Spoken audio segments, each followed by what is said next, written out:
Halo rekan-rekan sekalian, kita jumpa lagi dalam pembahasan basic knowledge barang-barang yang ada di brosur Home Appliances. Ya, pada kesempatan ini kita akan membahas mengenai kitchen sink dan kitchen tap atau bak cuci piring dapur ya, dan juga keran dapur. Jadi kedua bahan ini sebenarnya bukan merupakan bagian dari Home Appliances, tapi di Havele sendiri dimasukkan ke dalam brosur atau katalog Home Appliances karena memang dijual bersama Home appliances. Dan juga secara penggunaan, barang ini dipakai untuk memasak yang sangat berkaitan erat dengan barang-barang home appliances kita. Seperti kompor, dishwasher, kulkas, dan lain-lain. Jadi kita untuk pembahasan kali ini kita juga akan batasi khusus di kitchen sink dan juga kitchen tap. Karena bak cuci sendiri ada juga bak cuci tangan ya, basin sink, ada juga keran cuci tangan, basin tap, dan juga tipe-tipe keran lain atau keran yang di kamar mandi. Jadi kita batasi pembahasan di keran dapur dan juga bak cuci piring dapur. Dan untuk bak cuci piring sendiri juga kita batasi lagi, yang kita akan bahas lebih detail adalah granit kitchen sink atau kitchen sink yang berbahan dasar granit karena untuk saat ini Avele sendiri hanya menjual yang tipe granit, tidak lagi menjual yang stainless steel. Oke, kita mulai pembahasan pada kitchen sink atau bak cuci piring dapur. Jadi sudah saya sebutkan di depan bahwa kitchen sink atau bak cuci piring itu merupakan bak untuk mencuci piring dan peralatan makan ataupun peralatan masak serta untuk mencuci juga bahan-bahan makanan yang akan dimasak, misalnya kentang yang kotor ataupun tomat yang lain dan lain-lain yang biasa dicuci juga di bak cuci piring, bukan di wastafel ya, wastafel cuci piring, cuci tangan.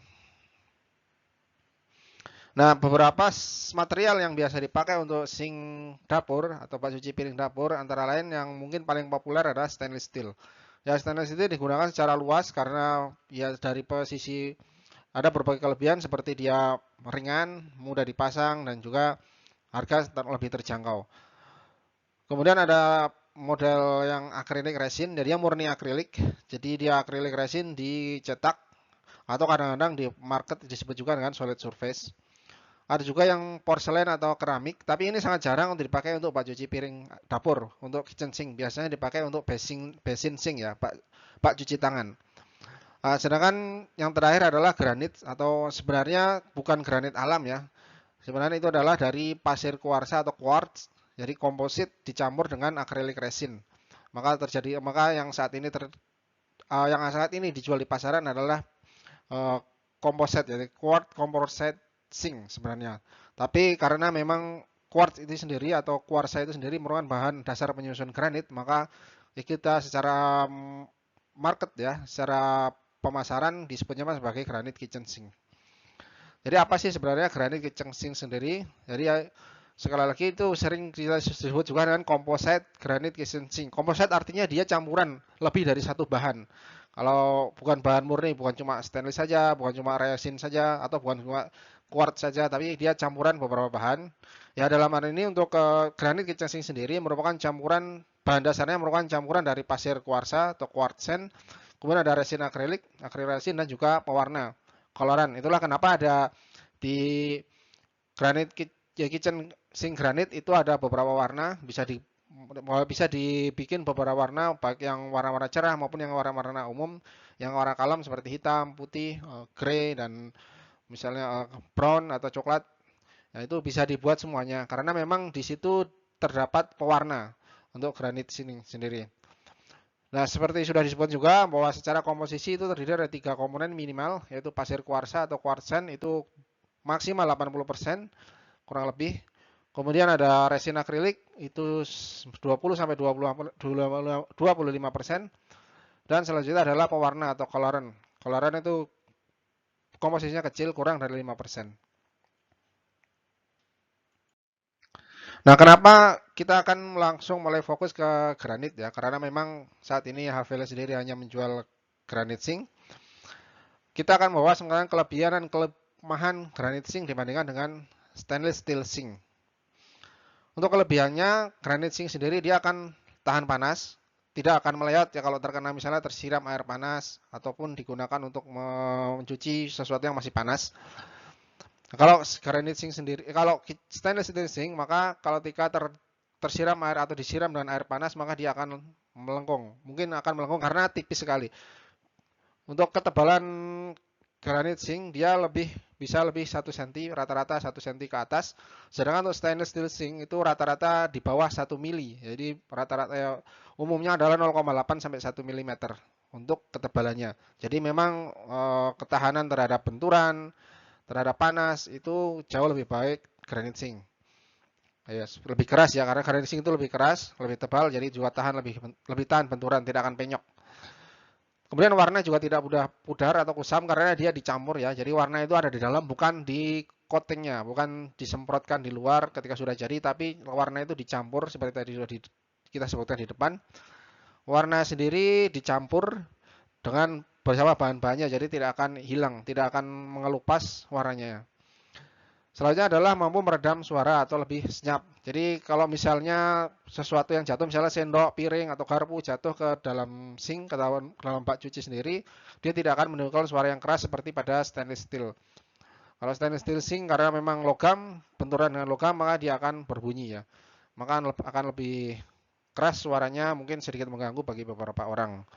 Dan juga lebih awet dan lebih tahan karat jika karena memang tidak terbuat dari logam, jadi pasti akan tahan karat dan lebih awet. Stainless steel sink walaupun terbuat dari SUS 304, maka ini akan tetap bisa berkarat, apalagi dipakai di dekat area yang dekat dengan air asin, ya utamanya dekat pantai. Jadi ini kalau di dekat pantai, kalau rumah di dekat pantai, maka disarankan menggunakan granite sink. Nah, cuma ada beberapa kelemahan pastinya ya. Dari balik kelebihan, ada beberapa kelemahan granite sink dibandingkan dengan stainless steel sink. Ya, yang pertama harganya lebih mahal, mungkin bisa dua atau 3 kali lipat dengan model yang serupa, misalnya sama satu bol ukuran 400 kali 400 mili itu akan jauh lebih mahal. Yang kedua adalah lebih berat, jadi konsekuensinya untuk konstruksi dari meja dapurnya sendiri itu harus lebih bagus, harus lebih kuat. Tidak bisa menggunakan yang kayu misalnya untuk meja dapurnya, karena itu beresiko sekali untuk ambrol atau jatuh. Dan sebenarnya untuk lebih keras sendiri ya, jadi granite yang keras itu sebenarnya ada kelemahannya juga. Jadi misalnya ada barang pecah belah yang terbentur ke situ, maka mungkin sinknya tidak apa-apa, tapi barang pecah belahnya tersebut akan pecah. Misalnya piring, sendok, atau piring, gelas, ataupun mangkok yang terbuat dari barang porselen misalnya, atau beling. Selanjutnya kita akan perkenalan dengan bagian-bagian atau parts dari kitchen sink itu sendiri. Ya mungkin beberapa rekan-rekan sudah familiar dengan nama-nama part dari sink, tapi kita akan bahas lagi, terutama bagian-bagian yang nampak dari atas atau nampak ketika sink itu tersebut dipasang.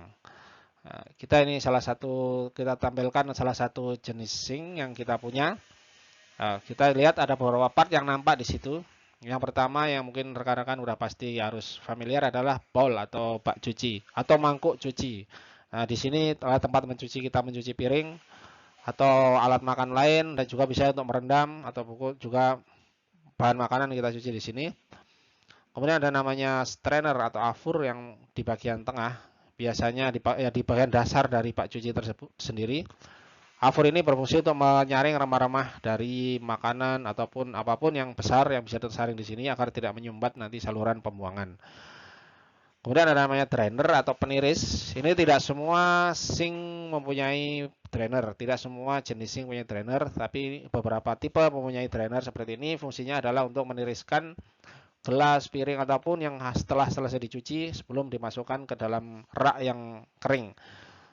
Kemudian ada namanya overflow hole atau lubang luapan. Jadi ketika sink ini dipakai, bak cucinya itu dipakai untuk merendam sesuatu, entah itu alat makan yang sangat kotor, entah itu bahan makanan yang kotor, misalnya kentang yang ada tanahnya, biar cepat bersih. Itu ada kemungkinan ketika pengguna atau orang yang masak itu lupa mematikan kerannya, maka akan meluap. Air akan meluap kemana-mana yang pada akhirnya akan mengotori meja dapur sampai ke lantai. Nah, itu akan sangat merepotkan. Oleh karena itu, semua sink HVL pasti mempunyai overflow hole. Jadi fungsinya adalah ketika air sudah mencapai ketinggian tertentu, ya ketinggian sampai lubang overflow, maka air akan masuk ke dalam lubang overflow dan tidak akan sampai meluap keluar. Jadi ini lebih untuk safety. Kemudian ada namanya rim atau tepi. Ya, tepi ini memang berfungsi untuk proses pemasangan saja dan juga secara dekoratif. Nah, ini kita lihat ya, kita lihat di bagian bawah ya. Di bagian bawah antara lubang overflow dan afur tadi langsung terhubung ke dalam selang pembuangan. Jadi sini strainer atau afur, maka dia akan terhubung ke bawah sini, dan kemudian ada lubang overflow juga akan terhubung ke sini. Nah, jadi intinya semua itu akan nanti tergabung, baik air ataupun semua kotoran yang masuk melalui strainer atau melalui afur dan juga melalui overflow akan tergabung ke satu pipa pembuangan yang pada akhirnya akan terbuang ke tempat pembuangan akhir, biasa selokan ataupun saluran pembuangan yang besar. Nah, tadi juga sudah saya sebutkan bahwa strainer atau afur itu fungsinya adalah untuk menyaring ya, menyaring rempah-rempah padat yang cukup besar untuk mencegah penyumbatan pada saluran pembuangan. Dan overflow hole untuk mencegah air meluap dari bak cuci ketika digunakan untuk merendam sesuatu. Kita masih berlanjut ke partnya. Di HVL sendiri semua sink juga sudah dilengkapi atau sudah masuk dalam paket penjualan adalah namanya drain kit atau waste kit. Ya, drain kit atau waste kit itu berupa tadi ya, afur, rangkaian afur, overflow hole, sama pipa pembuangan seperti ini. Ini yang di sebelah kiri berarti untuk yang satu bak cuci, satu bol. Kemudian yang di kanannya ada untuk yang 2 bol atau double bol. Kemudian ada satu lagi paket yang kita sediakan, yaitu namanya sipon. Sipon ini terhubung ke bawah ya, jadi ini saling terhubung. Dan di sipon sendiri juga ada namanya S-pipe odor trap. Jadi ini fungsinya sebagai penjebak bau ya. Jadi karena ini selang di sini ini terhubung ke saluran pembuangan akhir, entah selokan ataupun saluran pembuangan yang lebih besar, maka ada kemungkinan bau dari selokan, dari saluran pembuangan tadi akan masuk melewati pipa ini dan kembali ke meja dapur. Nah, di sini maka disebut di sini dijebak agar bau tadi tidak bisa masuk kembali ke dapur. Fungsinya sangat mirip dengan toilet atau WC, kloset ya. Di situ juga ada air yang mengenang, itu fungsinya agar bau yang dari dalam tidak keluar ke kamar mandi. Ini juga sama persis fungsinya. Dan kemudian di kitchen sink kita juga ada namanya konektor untuk digunakan ke mesin cuci. Ini bisa langsung disambungkan ke mesin cuci atau dishwasher. Jadi tidak dishwasher atau mesin cuci tidak perlu membuat saluran sendiri untuk membuang, bisa langsung dihubungkan ke sini. Dihubungkan ke sipon ini, ada satu lubang atau satu konektor yang bisa digunakan. Jadi kalau misalnya customer sekalian membeli dishwasher sama sink, maka bisa langsung seperti ini. Secara pemasakan akan lebih mudah. Ya, tadi ada odor trap tadi ya, itu mencegah bau tak sedap dari saluran pembuangan masuk ke dalam dapur. Nah, ini jadi ini terhubung ke sini ya. Sini ataupun ke sini. Kita lanjutkan pembahasan mengenai bagian-bagian dari sink. Nah, yang sudah kita sebutkan di slide sebelumnya bahwa ada satu bagian yang namanya adalah odor trap atau pemerangkap bau yang berfungsi untuk mencegah bau tidak sedap masuk ke dalam ruangan dapur. Nah, di HVL sendiri untuk saat ini kita punya hanya satu tipe, yaitu S-pipe yang seperti di tengah ya, yang ditampilkan di tengah. Tapi sebenarnya ada beberapa tipe lain seperti P-pipe yang karena bentuknya seperti huruf P. Ya, S juga karena bentuknya seperti huruf S. Kemudian ada terakhir ada namanya bottle trap.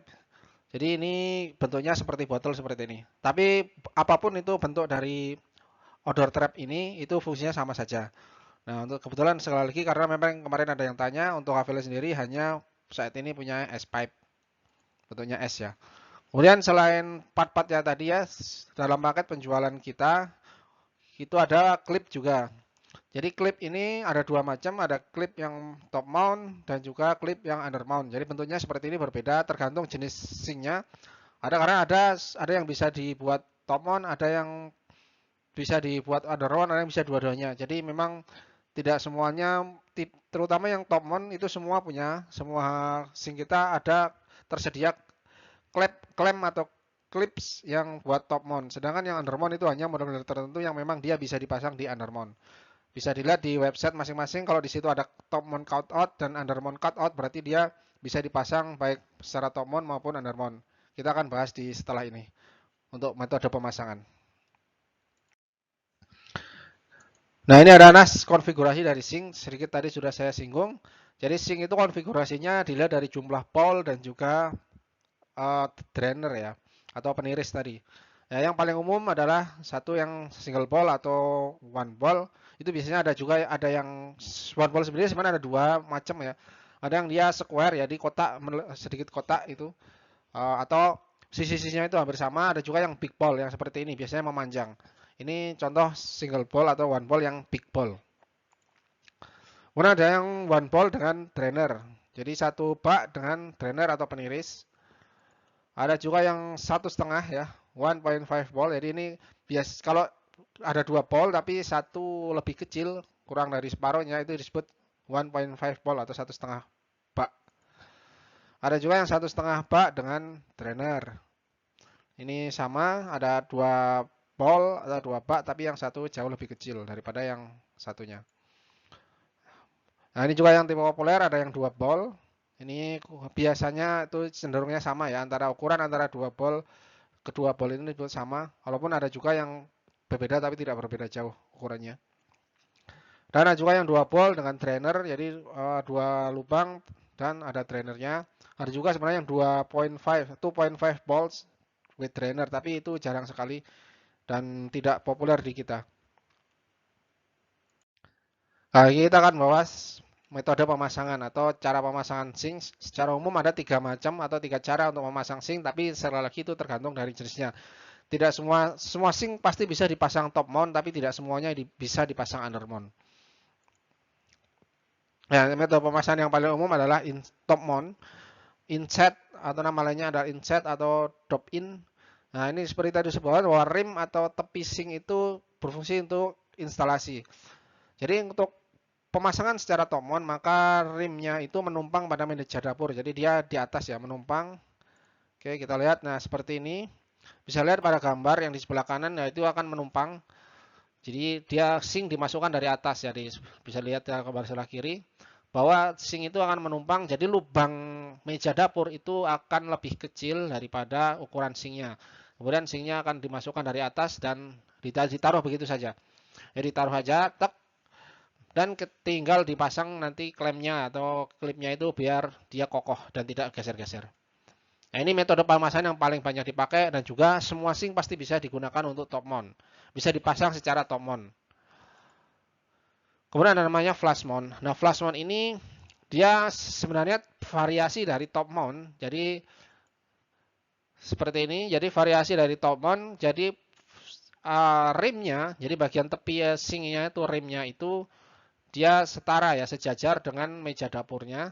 Dibuat seperti ini. Jadi ada 2 kali. Jadi pertama bikin lubang, yang kedua bikin coakan agar untuk menyejajarkan sinknya atau rimnya itu dengan meja dapur. Ini memang akan sangat rapi, tapi ini juga sebenarnya bagian dari top mount. Cuma ini memang harus dipilih untuk yang tepinya ini benar-benar lurus. Jadi kalau tepi bagian rimnya itu tidak terlalu lurus, maka itu tidak akan bagus untuk dipasang secara flush mount. Ya, metode pemasangan yang terakhir adalah under mount. Jadi under mount ini paling berbeda dengan dua metode pemasangan sebelumnya. Kalau top mount maupun flush mount itu di bak cucinya atau ke sinknya itu ditaruh dari atas, dimasukkan ke dalam lubang. Sedangkan kalau under mount ini dari bawah, proses pemasangan dari bawah. Jadi agak sedikit lebih susah atau lebih ribet. Jadi kondisi sinknya sendiri itu agak digantung. Jadi digantung di bawah meja dapur. Jadi memang ini mensyaratkan meja dapurnya itu cukup kuat. Yang kedua adalah cukup tebal karena perlu membuat lubang ya untuk memasang skrupnya atau skrunya di sini di lubang. Jadi bisa dilihat di gambar sebelah kanan bahwa permukaan sink ada di bawah. Bak cucinya ada di bawah dengan lubangnya itu kurang lebih sama, ukuran lubang bak cuci itu sama dengan ukuran lubang cutout dari meja dapurnya sendiri. Kemudian metode seperti ini tentunya tidak cocok atau tidak mungkin dipakai model sink yang ada drainernya atau ada penirisnya. Jadi hanya dipakai untuk model sink yang single bowl ataupun 2 bowl yang tidak ada penirisnya. Bisa dilihat juga dari metode pemasangan klemnya atau klipnya, bahwa di sini itu klip atau klem ini berfungsi untuk menggantung ya, menahan singnya sendiri agar tidak jatuh. Jadi ini di kiri kanan nanti ada mungkin bisa saya ada 4 atau ada 8 posisi yang dipasang klip seperti ini. Jadi juga bisa dilihat di gambar sebelah di atas itu sing cara memasang sing adalah dari bawah bukan dari atas seperti pada top mount maupun flush mount. Ya metode seperti ini memang lebih rapi tapi sekali lagi tidak semua sing bisa digunakan atau bisa dipasang secara under mount. Hanya sing mode tertentu yang pasti yang tidak mempunyai drainer atau peniris. Kita lanjut membahas mengenai keran dapur atau kitchen tap. Jadi kitchen sink dan kitchen tap merupakan pasangan sejati ya di dapur. Jadi kalau tidak ada kitchen tap ya tidak bisa mencuci juga, tidak ada kitchen sink juga tidak bisa mencuci di dapur juga. Jadi ini pasangan sejati, maka pembahasan kita jadikan satu modul. Kita mulai dari bagian-bagian dari tap itu sendiri. Jadi bisa dilihat di slide. Jadi tab itu sendiri mempunyai beberapa bagian yang mungkin sering terdengar atau disebutkan di brosur, di katalog. Nah, yang pertama ada namanya spout. Jadi yang bagian melengkung ini itu disebut spout. Ya, dia fungsinya mengalirkan air dari bodi ke tempat keluarnya ke aerator. Nah, kemudian juga sering disebutkan di brosur di sini namanya aerator. Aerator sendiri itu fungsinya untuk mencampur antara air dengan udara sehingga fungsinya adalah untuk menghemat penggunaan air karena nanti akan menghemat sekitar 20-30% air, penggunaan air dengan aliran yang mirip. Kemudian ada bodi atau badan utama dari tap. Nah, ini untuk umumnya banyak terbuat dari kuningan atau brass dan juga stainless steel. Kemudian ada base-nya di bagian bawah sebagai tempat melekatnya atau menempelnya tap ke meja dapur ataupun ke sink. Kemudian ada handle, ya handle berfungsi untuk mengatur ya buka tutupnya. Dan di bagian dalam ini juga sering disebutkan di brosur, jadi ada namanya cartridge. Nah, cartridge tempat dia mencampur air dan juga buka tutupnya di situ, mencampur dan juga mengatur aliran juga di situ melalui perantara handle tentunya. Nah, jadi ada aerator, tadi kita sebutkan di sini. Aerator itu mencampur, fungsinya adalah mencampur air dengan udara sehingga akan menghemat penggunaan air yang menurut berdasarkan hasil penelitian itu mencapai 30% dan juga mengurangi cipratan air pada sink. Jadi ketika air mengalir sangat deras dan jatuh ke sink, maka dia akan menyiprat ke pengguna yang mungkin tidak nyaman. Dengan aerator ini air tidak akan menyiprat atau memantul dan kemudian terciprat kemana-mana yang mungkin bisa keluar juga dari bak cuci yang akan mengotori meja dapur. Dan ada satu brand yang sangat terkenal untuk aerator yaitu Neoperl. Neoperl itu merupakan brand khusus, jadi dia brand khusus yang menjual aerator. Nah, itu berasal dari Swiss.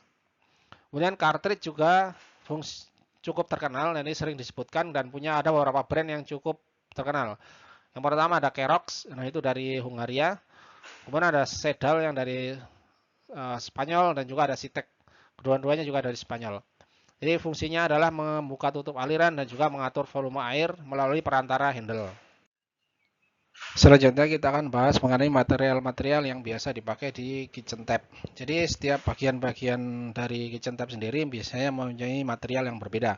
Jadi dalam satu unit kitchen tap belum tentu semua bagian itu materialnya sama. Jadi kita bedakan untuk material itu per partsnya ya. Yang pertama adalah dari body. Jadi body sendiri mempunyai beberapa jenis material yang dipakai. Biasanya paling umum ya yang bagus itu adalah kuningan. Dan yang kedua adalah stainless. Jadi Avila sendiri hanya punya dua material ini, menggunakan dua material ini. Yang pertama adalah brass, yang kedua adalah stainless. Cirinya yang menggunakan brass, maka itu secara beratnya itu lebih berat. Ketika dipegang atau diangkat dia akan terasa berat sekali karena massa jenis brass itu juga memang berat atau tinggi massa jenisnya dibandingkan dengan stainless steel. Untuk sing alloy dan plastik itu untuk tap yang memang low end, jadi saat ini Avila sendiri tidak mempunyai model yang menggunakan kedua material tersebut. Kemudian untuk bahan spotnya sendiri, hampir tidak pernah menggunakan brass, jadi paling rata-rata menggunakan stainless steel dan zinc alloy. Karena untuk brass sendiri susah dibentuk misalnya seperti melengkung itu sangat susah untuk dibentuk. Jadi Untuk spout itu menggunakan atau cerat yaitu menggunakan stainless steel rata-rata. Kemudian ada zinc alloy atau seng paduan. Di beberapa model yang memang dia itu fleksibel ya, biasanya model pull out atau pull down itu menggunakan rubber dengan selang rubber maupun selang nilon, ada juga yang selang stainless steel. Dan sekali lagi untuk tipe paling low end ada yang pakai plastik, tapi saat ini juga Philips tidak menjual yang seperti itu. Nah, untuk handle sendiri itu biasanya menggunakan material yang ringan. Jadi tidak handle hampir tidak sama dengan spot, handle juga tidak mungkin menggunakan brass. Jadi walaupun misalnya bodinya brass, biasanya untuk handle-nya menggunakan zinc alloy. Jadi sedangkan untuk yang bodinya stainless, rata-rata handle-nya juga menggunakan stainless. Jadi saat ini Haveli juga hanya menggunakan stainless dan zinc alloy untuk material handle, tidak menggunakan plastik yang memang sangat low end. Dengan cartridge walaupun punya merek ya, cartridge yang bermerek yang seperti kita sebutkan di depan kayak Xerox maupun Sedal itu menggunakan material yang dari keramik, maka dia memang secara kualitas tinggi. Karena keramik itu bukan logam dan dia mempunyai ketahanan aus sangat tinggi, maka untuk keramik sendiri, cartridge dengan keramik sendiri akan jauh lebih tahan lama, terutama lagi untuk tap yang mixer ya, yang mencampur antara panas dan dingin. Itu jauh lebih baik menggunakan keramik. Kalaupun menggunakan logam, maka sebaiknya menggunakan stainless brass atau kuningan atau juga stainless steel. Sedangkan untuk zinc alloy itu juga tidak terlalu direkomendasikan karena dia ketika panas dia akan mudah terdeformasi ya, berubah bentuk dan juga akan pada akhirnya akan menyebabkan kebocoran, apalagi plastik. Jadi zinc alloy dan plastik tidak digunakan untuk yang mixer, itu hanya digunakan untuk yang single atau yang air dingin saja. Benar, untuk finishing yang paling umum saat ini masih chrome ya. Jadi chrome berarti yang mengkilat, warna seperti silver tapi mengkilat itu adalah chrome. Kemudian beberapa tipe kita juga sudah mengaplikasikan yang brush. Yang brush itu berarti dia dipoles. Jadi bisa dilihat di bodinya itu ada bekas atau ada namanya hairline. Jadi ada pola yang seperti rambut yang bergaris-garis, nah itu hairline, nah itu berarti finishnya menggunakan brush. Jadi itu rata-rata material yang dipakai untuk body maupun handle maupun spotnya itu stainless steel. Kemudian ada powder coated yang kita warna, ada yang warna brown, mungkin warna grey, warna black, hitam, itu menggunakan powder coated. Jadi kalau powder coated itu menggunakan semacam cat yang dia disemprotkan di aplikasinya secara dalam kondisi kering, bukan dalam kondisi basah. Maka disebut dengan powder coated. Tadi pengecatan dalam kondisi dia bubuk yang kering. Kemudian yang teknologi terakhir yaitu PVD atau Physical Vapor Deposition. Berbeda dengan powder coating ataupun painting ya. Kalau PVD ini materialnya bukan cat, yang dipakai untuk mewarnai itu bukan cat, tapi sama-sama logam. Jadi misalnya substrate-nya atau bodinya itu brass ataupun stainless steel, nah itu di coating atau dicat dengan sama-sama dengan logam yang pada saat di prosesnya itu diuapkan. Jadi logam dengan bentuk uap disemprotkan atau diaplikasikan ke substratnya atau ke bodinya, handle-nya segala macam itu sehingga mempunyai warna. Jadi warna PVD sendiri warnanya biasanya ya seperti warna logam juga. Seperti rose gold, seperti gunmetal ataupun black juga bisa. Secara fungsi untuk kitchen tap sendiri ada beberapa. Yang pertama yang sudah kita sebutkan juga, ya pada umumnya ada dua, yaitu yang single, jadi hanya satu masukan. Yang kedua adalah mixer. Kalau mixer berarti dia mencampur antara air panas dan air dingin. Secara bentuk mungkin sama, tidak bisa dibedakan ya secara bentuk, tapi bisa lihat di bagian bawah. Kalau single maka dia hanya punya satu saluran ya, saluran air masuk. Sedangkan untuk yang tipe mixer berarti dia punya dua saluran masuk. Ada satu yang biasa ditandai dengan warna merah dan satu ditandai dengan warna biru. Jadi warna merah untuk air panas dan warna biru untuk air dingin.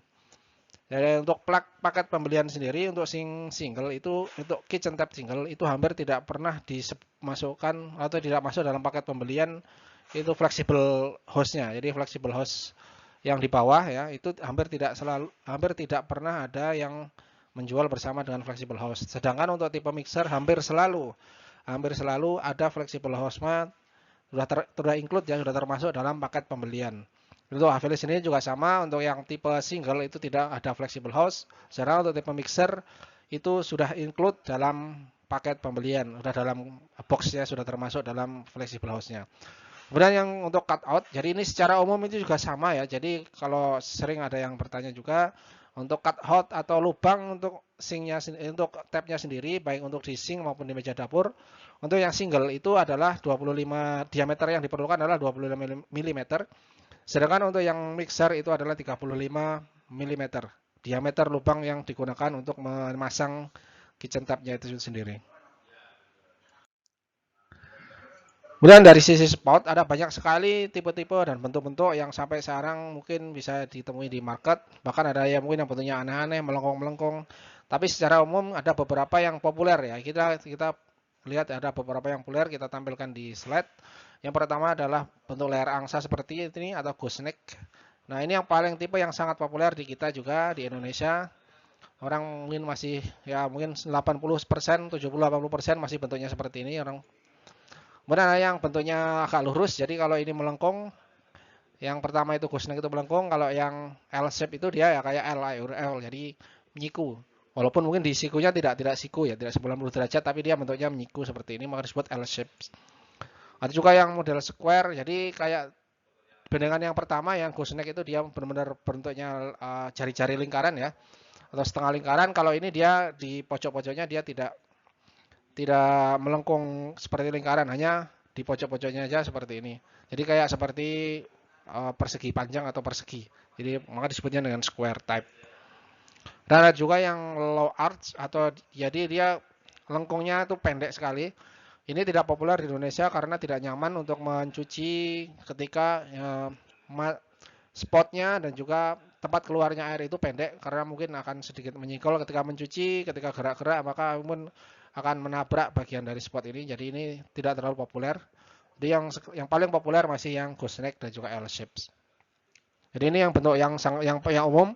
Di market ada yang bentuk-bentuk lain yang jauh lebih kompleks dan kita tidak perlu bahas juga karena untuk affiliate sendiri saya ini hanya mempunyai yang ada bentuk-bentuk yang ditampilkan di slide ini. Nah dari spotnya, jadi secara tipe atau ya secara penggunaan ada mungkin juga sering disebutkan di mana di brosur bahwa ada beberapa tipe dari spotnya. Jadi bagian yang ini, bagian yang untuk mengalirkan air dari bodi ke aerator atau ke tempat keluarnya air itu sudah kita sebutkan di depan, ini adalah namanya spot. Atau mungkin dalam bahasa Indonesia paling mendekati adalah cerat. Atau ya sama lah mata cerat saya seperti pada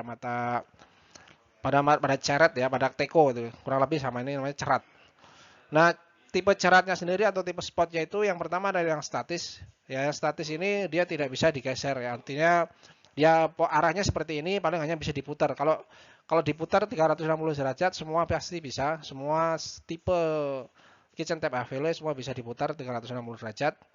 Kemudian ada juga tipe yang namanya pull down. Kalau pull down berarti dia bisa ditarik ke bawah. Jadi ini ujungnya ini bisa ditarik ke bawah untuk memperluas bidang pencucian dan juga untuk lebih mendekatkannya ke barang yang dicuci. Misalnya panci, ini ada talenan, piring, dan lain-lain.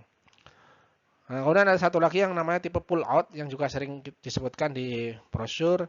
Pull out berarti dia ditarik keluar. Jadi dia selangnya ini bisa ditarik keluar untuk sama fungsinya dengan pull down untuk lebih menjangkau, lebih luas jangkauannya saat mencuci. Kalau misalnya mau pakai bak cuci yang 2 bol atau mungkin bak cuci yang dia baknya besar sekali yang big ball, nah ini sebaiknya menggunakan tipe yang pull out karena dia jangkauannya akan jauh lebih luas dibandingkan dengan yang statis. Kalau statis dia hanya biasa area diameter dari spotnya itu sendiri. Kemudian dari tipe aliran keluar ya. Jadi ini tipe aliran keluarnya. Jadi ketika keluar dari aerator maka ada setidaknya ada 2 aliran yang biasa kita jumpai. Yang pertama adalah spray seperti ini. Jadi yang tipe spray itu tidak semua keran bisa. Kemudian tipe stream atau tipe aliran, jadi tipe semprot, kemudian tipe stream. Stream itu berarti ngalir biasa. Nah semua kitchen tap itu akan aliran umumnya alirannya defaultnya ya, aliran bawahnya kan seperti ini. Nah tapi ada beberapa model yang dia bisa dilihat di bagian ini ya, bisa dilihat di bagian di dekat dengan aeratornya. Di situ pasti ada tombol. Nah, itu yang ada seperti ini, ada tombol seperti ini, itu biasanya dia bisa mempunyai fungsi spray. Jadi untuk menyemprot. Jadi alirannya sangat kuat, aliran kencang seperti ini. Nah, ini aliran ini cocok untuk membersihkan sisa makanan yang cukup membandel biar lebih mudah dibersihkan. Sedangkan untuk tipe stream sendiri untuk mencuci, membilas dan sebagainya, ya ini fungsi umum bisa dipakai untuk semuanya. Jadi kalau yang stream, aliran stream itu adalah aliran yang pada umumnya ya. Pada umumnya semua tap akan seperti ini alirannya. Kemudian bisa di beberapa tipe tertentu yang dia bisa dilihat di dekat dari aeratornya itu ada button atau ada saklar di situ bisa ditekan nanti akan area alirannya akan berubah seperti di gambar. Nah, itu khusus beberapa tipe tertentu. Nah, untuk metode pemasangan sama seperti sink, ada beberapa metode pemasangan yang bisa digunakan untuk tap. Cuma untuk yang pertama adalah metode pemasangan dinding atau wall mounted.